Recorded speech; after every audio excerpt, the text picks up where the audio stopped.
We all want to look younger, but can you go overboard with fillers? Today we're going to talk with Lindsey, and she's going to share her experience with a full face filler treatment over the last 5 years. Baby, how you feeling?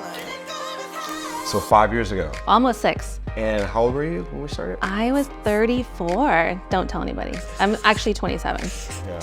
So I had always thought, why is my face so round? Makeup, any type of those products, all it did was temporarily mask, but it didn't fix. I kind of just let you decide where you thought would be a good starting off point. We've made you look more youthful by getting rid of the dark circles under the eyes, but we also contoured and shaped your face in some nice ways.